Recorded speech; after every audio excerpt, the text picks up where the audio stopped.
আসসালামু আলাইকুম। আজকে বাসায় মেহমান আসতেছে, এটার জন্য গরু মাংস রান্না হচ্ছে,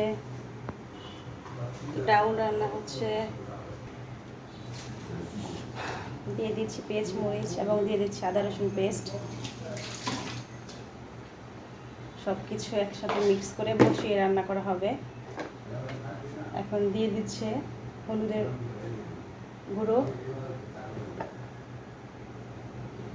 মরিচের গুঁড়ো 1 চামচ করে, মরিচ আরেক চামচ বেশি দেওয়া হচ্ছে,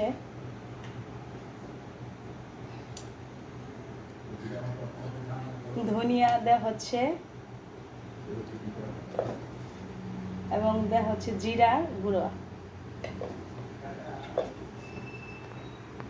এখন দিয়ে দিচ্ছি লবণ, স্বাদ মতো লবণ দিয়ে দিচ্ছি এবং এখন দিব সব কিছু, তেজপাতা, গরম মশলা যা আছে সব।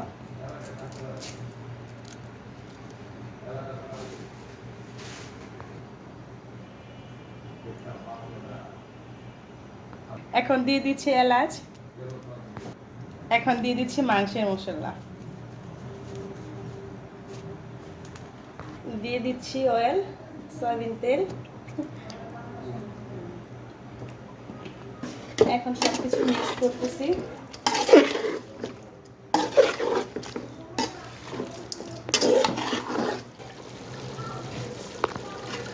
এই যে আমাদের মাংস হয়ে গিয়েছে, মাশাআল্লাহ সুন্দর ফ্লেভার আসতেছে। আজকের জন্য এইটুকু, আল্লাহ হাফেজ।